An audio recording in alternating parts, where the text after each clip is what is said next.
अस्सलाम वालेकुम, मैं हूं आबिद अंदलीब। नाज़रीन, हम मौजूद हैं सुप्रीम कोर्ट में और मेरे साथ हैं राजा बिशारत साहब, सीनियर कोर्ट रिपोर्टर हैं। आज सुप्रीम कोर्ट के अंदर 3-4 बहुत अहम इश्यूज सामने आए। एक बेंच के अंदर लड़ाई सामने आई। एक जस्टिस आयशा मलिक साहिबा की हैरान कुन तौर पर बड़ी पुरस्कार सी एंट्री सामने आई।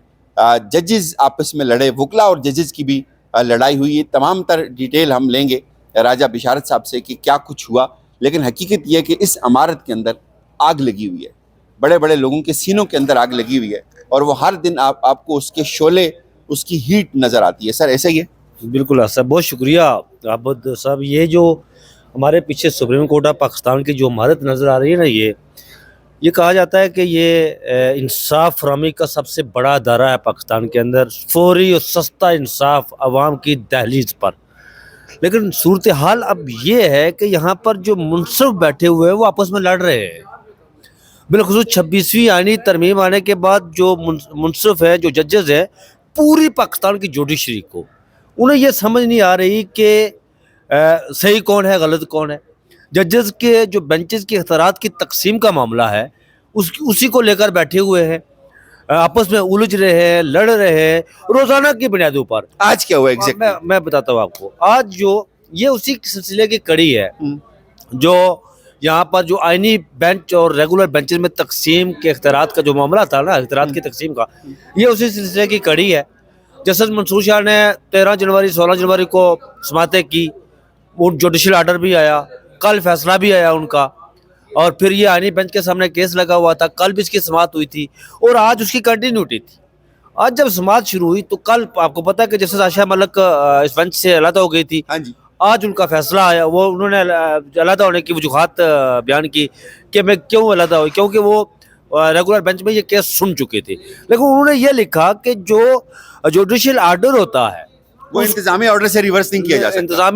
इंतजामिया आपके एडमिनिस्ट्रेटिव जो आर्डर होता है उससे रिवर्स नहीं किया जा सकता। जुडिशियल आर्डर को जुडिशियल आर्डर ही अंडू करता है।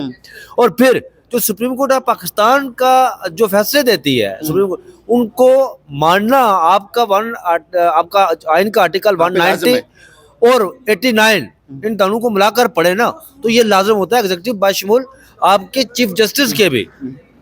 और फिर जो हमें एहतराम का रिश्ता भी रखना चाहिए, ये तो खैर उन्होंने जब समाज आयशा मलिक साहबा ने ये करार दिया कि ये जुडिशियल ऑर्डर जो था इसको अंडू नहीं किया जा सकता था, यानी जो किया जस्टिस याहिया अफरीदी साहब ने और आईनी बेंच के दूसरे लोगों ने या उस कमेटी ने वो गलत किया। अब देखिए जी, आबिद अदलीब साहब उन्होंने ये अपने इसके जो दिया नोटिस, उसमें जो नोटिस जारी किया नोटिस में लिखा है ये।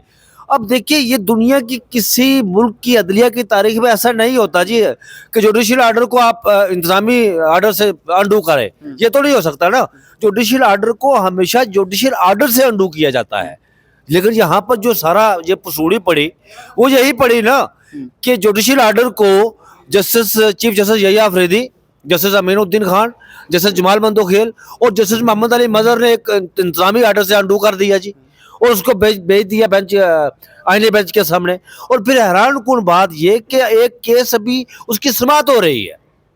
ये कैसे हो सकता है यार कि एक केस। और आप दूसरी तरफ आते हैं, आप दूसरा आप आईनी बेंच की समात के दौरान एक तलखी हुई, माफी मांगनी पड़ गई जज साहब। आईनी बेंच की समात, एक तो यार जस्टिस जमाल मंदोखेल, पता नहीं खल के खुदा उन्हें कह रही है कि ये जजेस के मौलाना फजल रहमान है, ये उनके बारे में ये तासर पाया जाता है। मुझे नहीं पता कि ये तासर दुरुस्त है या गलत है।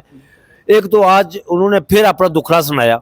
उन्होंने कहा जी कि यहाँ पर अब जैसे तंज कर रहे थे, ये तंज कर रहे थे जस्टिस मंसूर शाह पर कि यहाँ पर सिर्फ चंद लोगों को ही अदलिया की आज़ादी की फिक्रमंद है, अदलिया के साख बचाने के लिए, अदलिया के अदारे की तबाही बचाने के लिए हम भी उसका हिस्सा है ना। वो कह रहे हैं हमें भी फिक्र है, हमें भी फिक्र है ना। ये सिर्फ उन्हीं को फिक्र नहीं, फिर ये कहते हैं को काम करें तो ढंग से करें। मतलब क्या जस्टिस मंसूर शाह ने जो काम किया है वो गैर आईनी काम किया है? आपने जो जुडिशियल उसको एडमिनिस्ट्रेटिव साइड से जुडिशियल आर्डर को अंडू किया, वो ढंग का काम था यार। मतलब खुद देखना चाहिए ना।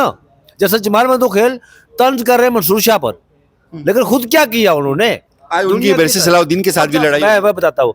फिर ये कहा जी देखे यहाँ पर ये अदारे बाकी रहेंगे, हम मर जाएंगे।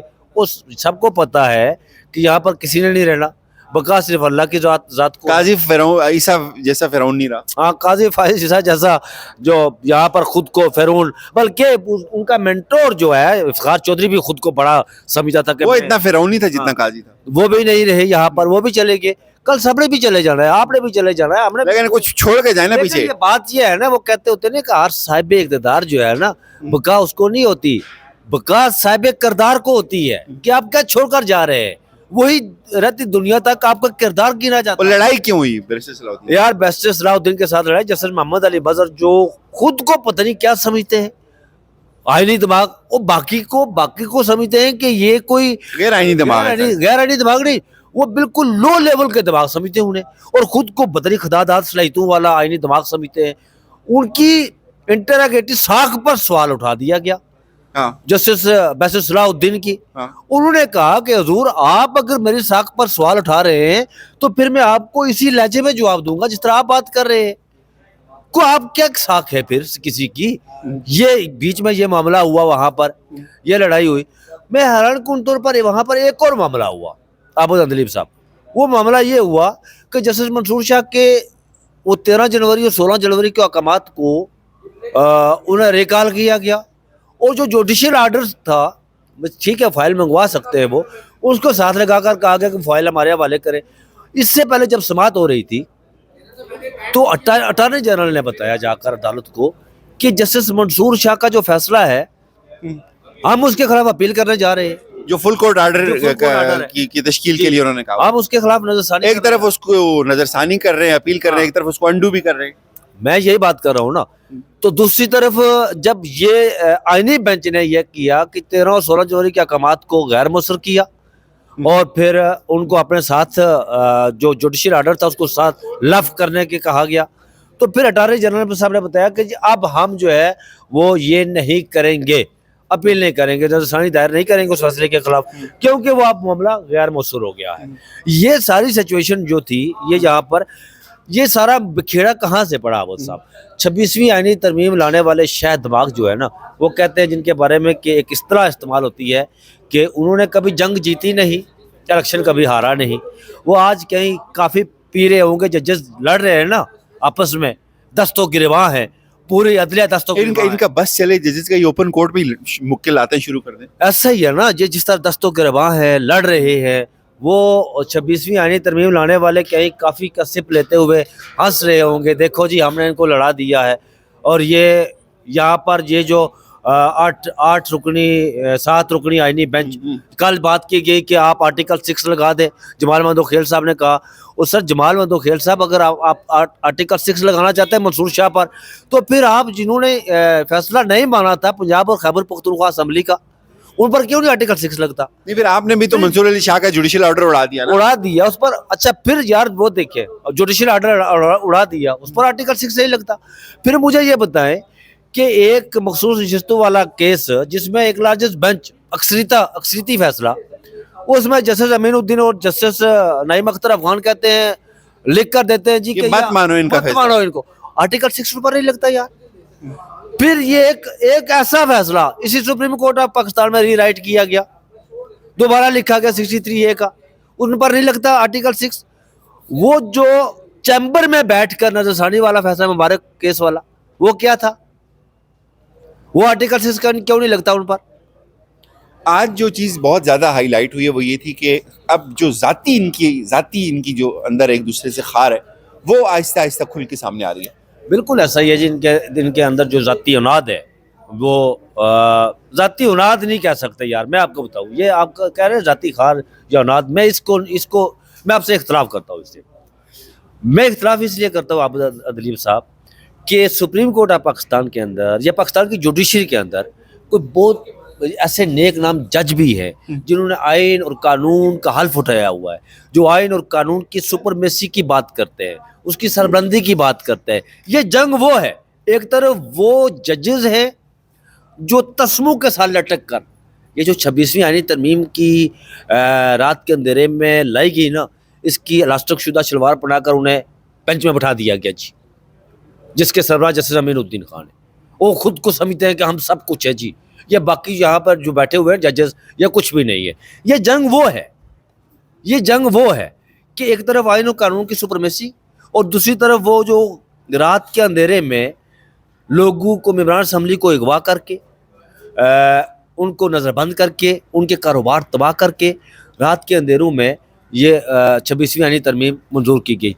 उससे आज उसके मोहसिन अख्तर beneficiary- कियानी साहब ने हाई कोर्ट में कहा कि इस तरमीम को वापस होना है। ये बिल्कुल यार, ये मैं आपको बताऊं कि मैंने जैसे आज से 3 दिन पहले अपना विलाग किया था कि जस्टिस मनीब अख्तर ने भी ये पैगाम दिया था कि इस 26वीं आईनी तरमीम ने वापस होना है, ये रहेगी नहीं, क्योंकि ये जिस तरह लेकिन आई ये है, अच्छा, ये थोड़ा लेट वापस हो ताकि ये सब नंगे हों, इनकी लड़ाइयाँ लगे। नंगे तो आबद अदलीब साहब हो चुके हैं ना। मुझे ये बताया यार, थोड़ा मजीद हूँ। नहीं मजीद क्या, मुझे ये बताया आबद अदलीब साहब, वज़ीर कानून का क्या काम होता है? क्या काम होता है वज़ीर कानून का? बनाता है, कानून बनाता है, प्रपोज करते हैं। प्रपोज करता है, आईनी और कानूनी मावरीन से हाँ। मामलत लेकर 26वीं आईनी तरमीम लाई गई, उसको मिली है वो। उसको मिली, उसने ऐलान किया डटाई के साथ, हमें मिल गया। मुबारक को हमें मसौदा मिल गया है। हाँ। यार उस आईनी तरमीम की शाख क्या है जो वज़ीर कानून मुबारकबाद का मुबारक कहता है, मुबारक को मुझे मसौदा मिल गया, पता नहीं कहाँ होता है उसका मसौदा किया गया, रिटर्न वो किया एक गया, बहुत अच्छे होटल पे बना था। बहुत अच्छे होटल पे। तो उसकी साख क्या है? उसकी साख तो बाकी नहीं। यहाँ पर ये वक्त तारीख फैसला कर चुकी है। हम और आप रोजाना की बुनियादों पर यही कर रहे हैं ना, वेला कर रहे हैं ना। ये हम हक को सच कौम के सामने बयान कर रहे हैं। हम तारीख लिख रहे हैं यार, तारीख फैसला कर चुकी है। बिल्कुल। जब जस्टिस फाइज था, वो जाली जमहूरियत का चोगा पहनकर जब आया था ना यहाँ पर, तो पहले वो मुख्तलिफ सेमिनार्स में जाता था, आसमा जंगीर कॉन्फ्रेंस में जाता था, फलां जगह जाता था, वो कहता था मैंने बड़ा आइन का बड़ा, लेकिन फिर तस्मों के साथ बहुत बड़ा फ्रॉड था, बहुत बड़ा फ्रॉड। फिर तस्मों के साथ लटक कर उसे यहाँ पर इमरान दुश्मनी में एस्टेब्लिशमेंट के नुमाइंदे, नहीं, वो अपना मफाद चाहता था। वो कहते थे यार मुझे एक मौका और देते हैं, वो चाहता था ही उसको एक मौका और मिल जाए। Thank you so much rice साहब। नाजरीन, जो भी है तरमीम वापस हो ना हो, हकीकत यह है कि बहुत सारे इस अदालत के अंदर बैठे हुए बड़े बड़े लोग, बड़ी बड़ी कुर्सियों के ऊपर बैठे हुए लोग दिन ब दिन इतनी तेज़ी से बेनकाब हो रहे हैं। आपको याद होगा जिस तरह कोविड में लोग मर रहे थे पूरी दुनिया में, जिस तेज़ी से लोग मर रहे थे, इस तेज़ी से यहाँ पे सुप्रीम कोर्ट के अंदर लोगों के चेहरे, उनकी निकाबें उतर रही हैं। इजाज़त दीजिए, अपना ख्याल रखिएगा। खुदा हाफिज़।